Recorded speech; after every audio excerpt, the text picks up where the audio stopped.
fitiavagna taovagny fô.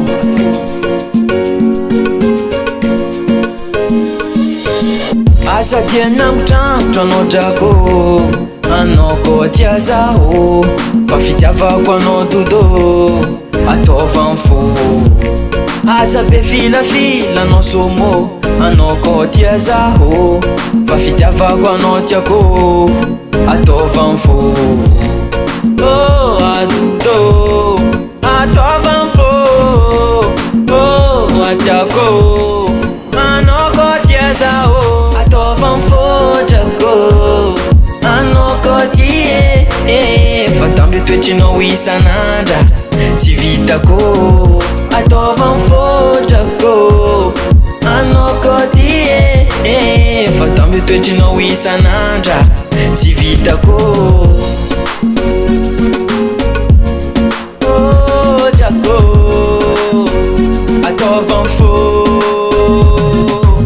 Che fitiavako anao bebe mba levantagnany re, che fitiavako anao sexy le tiako tsy horavagny, che mba leva agnatigny fô fanao ho tiako, aza mela za mijaly tiako fanao ho nanjarako, che mba leva agnatigny fô fanao ho tiako, aza mela za mijaly tiako fanao ho nanjarako. Ataovagny fô drako, anao koa tia fa tamby toetrinao isan'andra tsy vitako ataovagny fô drako, anao koa tia fa tamby toetrinao isan'andra tsy vitako.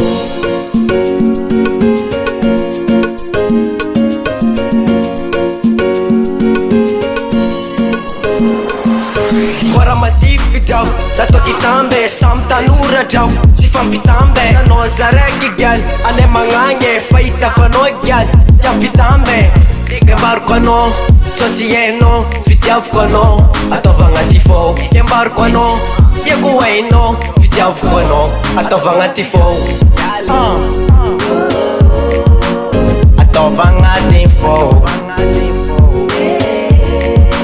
fitiavako anao drako. Yo, ataovagna ty fô. Ataovagny fô drako, anao koa tia fa tamby toetrinao isan'andra tsy vitako ataovagny fô drako, anao koa tia fa tamby toetrinao isan'andra tsy vitako. Ataovagny fô drako, anao koa tia fa tamby toetrinao isan'andra tsy vitako. Ataovagny fô drako, anao koa tia fa tamby toetrinao isan'andra tsy vitako. Ataovagny fô drako, anao koa tia fa tamby toetrinao isan'andra tsy vitako. Ataovagny fô drako, anao koa tia fa tamby toetrinao isan'andra tsy vitako.